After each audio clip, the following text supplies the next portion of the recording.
Me ftesë të kryetarit të Bashkisë Islame të Kosovës, Muftiut Nejm Tërnava, imami i Çabës, Abdullah Avad El Gjoheni, po qëndron një vizitë traditore në Kosovë. Ai vizitën në vendin tonë filloi në kryerësinë e Bashkisë Islame të Kosovës, ku mirëprit nga Muftiu i Kosovës Nejm Tërnava. Gjatë këtij takimi, Muftiu Tërnava i dëshiroi mirëseardhjen në Kosovë, duke u shprehur se çdo besimtar në vendin tonë është i lumtur dhe i nderuar me vizitën e tij.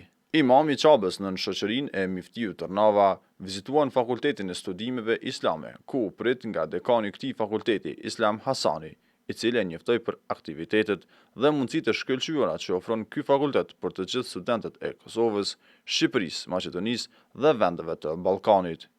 Gjatë kësaj vizite, imami i Çabës, Abdullah Avad El Gjoheni, mbajti një ligjëratë të shkurtër ku rëndësi të veçantë i kushtoi tolerancës, paqes dhe të mirave që sjell feja islame.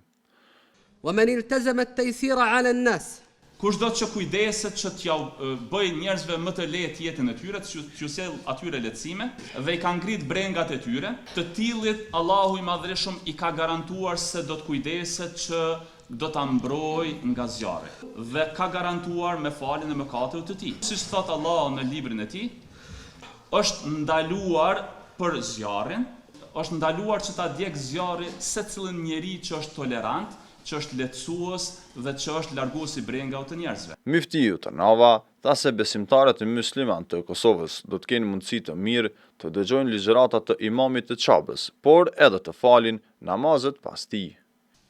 U dash të kalojnë 630 vjet në tokën tonë të shkel këmbë e imamit të Çabës.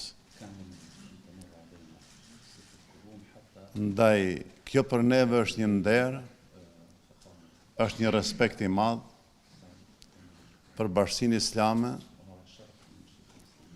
por për popullin e Kosovës dhe besimtarët e saj.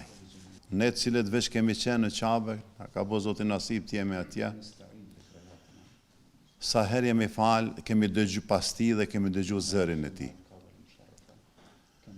Mirë po nuk kemi pas mundësi ta shohim, me gjithë dëshirën që kemi pas. Mirë po, ja Zoti na bëri të mundur që imami i Çabës të jetë Gjoheni, të jetë sot në mesin tonë.